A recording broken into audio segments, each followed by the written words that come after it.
Welcome to this edition of Collier Recap. I'm Troy Miller, and this is a recap of the May 27th Board of County Commissioners meeting. Commissioners began the day celebrating two proclamations. First, the board celebrated a proclamation celebrating the 70th anniversary of the D-Day invasion. The people of Collier County wish to honor the nation's greatest generation for their service to this country and saving liberty for people everywhere and for generations to come. The Collier County Museums, the Military Museum of Naples, and all the Veteran Services organizations in Collier County will be united with our World War II veterans to commemorate the 70th anniversary of D-Day.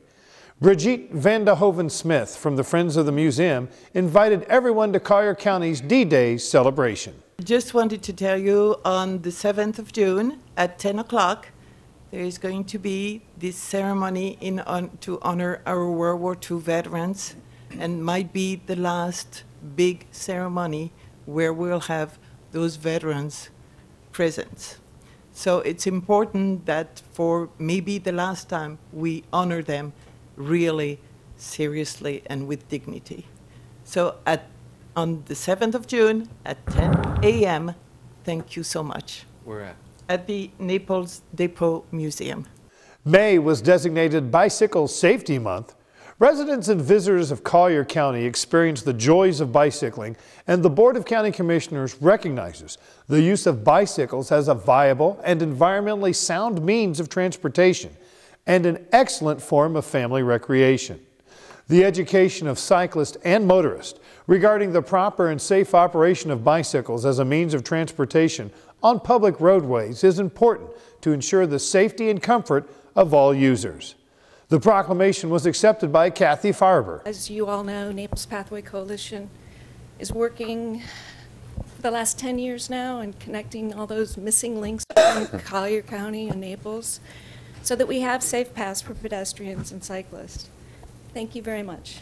Under presentations, the board heard a presentation from the Executive Director of Naples Zoo, Jack Mulvena, regarding the proposed Gateway to Naples project. Commissioners have very graciously approved our Gateway to Naples Zoo plan, which will be providing a new entrance to the zoo, entrance experience, which the centerpiece will be a new 9,000 square foot education center, which will allow us to better connect with public school programs and preschool programs and zoo camp programs and provide the kind of level of education resource that the zoo should be providing to Collier County. This is a plan that includes, over the course of the next 3-5 years, additional capital improvements, and the necessity of this presentation is based on the lease requirements that the zoo can move forward on no capital project above $25,000 without prior county commission approval. Some of the changes highlighted in the presentation were restoration of the original Caribbean Gardens entrance structures, renovate and upgrade Safari Canyon Theater,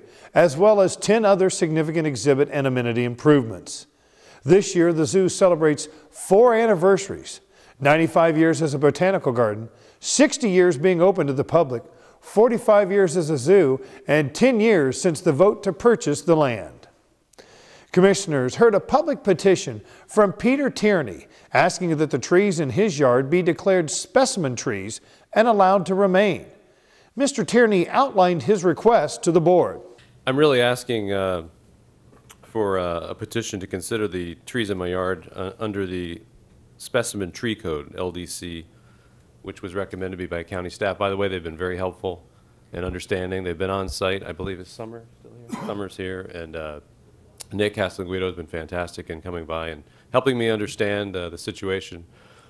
Basically, I built a pool this past month, and I was visited by a county code enforcement officer letting me know that there was a violation with the trees that have been there for quite some time. And I'm just trying to understand if there's a way that we can save these trees. They are quite large. I can't tell you how old they are. We talked a little bit about it, but they are not a menace to the neighborhood. These same trees are bordering on my neighbor's side equally, and just for the fact that they haven't done any improvements to their land, those trees will stay there, hanging their canopy over my yard, and yet I'm going to have to cut mine down. I do understand the code. I understand Brazilian pepper, and I understand Melaleuca, And I understand shallow root base Australian pine and the dangers that those have. But Java plum, which is the tree I'm speaking of, seems to be the lesser of all those evils. And I'm here to ask the board to consider a reprieve on the death sentence of the trees in my yard. After hearing the petition, a motion passed to have the county attorney draft an ordinance regarding the trees in question. Furthermore, a review of all ordinances regarding invasive and exotics was requested by the board. Staff presented the board a recommendation to approve and authorize the chairman to sign a local area program or LAP agreement with the Florida Department of Transportation to receive reimbursement in the amount of $9,549,116 for design, CEI, and construction services to add new bridges in Golden Gate Estate at 8th Street Northeast, 16th Street Northeast, and 47th Avenue Northeast, and to execute a resolution memorializing the board's action and authorize all necessary budget amendments. The principal intent of this project is to construct 3 new bridge connections within the Golden Gate Estates at locations identified in the county's East of 951 Horizon study. Improvements will include pavement widening, sidewalks, and drainage upgrade. The anticipated schedule is 24 months for final plans production. However, the contract duration, including post-design services and construction, is not to exceed beyond 48 months. Commissioner Nance spoke about the importance of these bridges. These are some of the 12 or 13 identified connectivity bridges, which are a product of the East of 951 study of many years ago, where all the first response agencies and transportation managers came together to identify which bridges would provide the best connectivity and transportation elements in the estates to be able to let people move around and allow emergency responders to get to their destinations as quickly as possible. So I want to thank everybody for their efforts on this. Commissioner Nance then made a motion to approve that was seconded and then unanimously approved. Next on the agenda was an item continued from the May 13th, 2014 BCC meeting.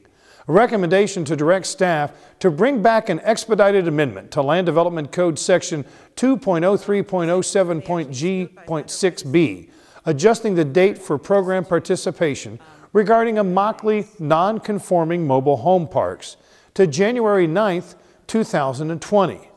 This item was approved for reconsideration at the April 22nd BCC meeting as item 10A.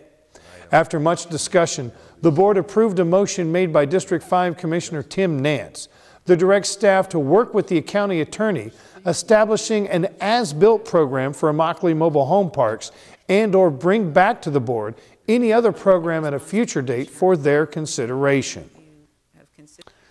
Staff brought forward a request to approve the Pepper Ranch Preserve cattle lease agreement with Lake Trafford Ranch LLLP under the Conservation Collier program and direct the county manager or his designee to implement the lease terms. Commissioners approved the new lease, but only after assurances that the overall environmental health of Pepper Ranch and Lake Trafford is considered when entering into a grazing lease. That's all for this edition of Collier Recap, your recap of Collier County Board of County Commissioners meetings. Now, if you want to review all or part of any county commission meeting, visit colliergov.net and click on the video archive section. Once in the archive section, select the meeting you want to review. For BCC meetings, you can use the convenient drop-down menu to select and jump to any item you are interested in. For additional information on Collier County government, visit our Facebook page at facebook.com/colliergov. You can also check out videos about county government services at the Collier Gov YouTube channel. I'm Troy Miller. Thanks for watching Collier Recap. We'll see you next time.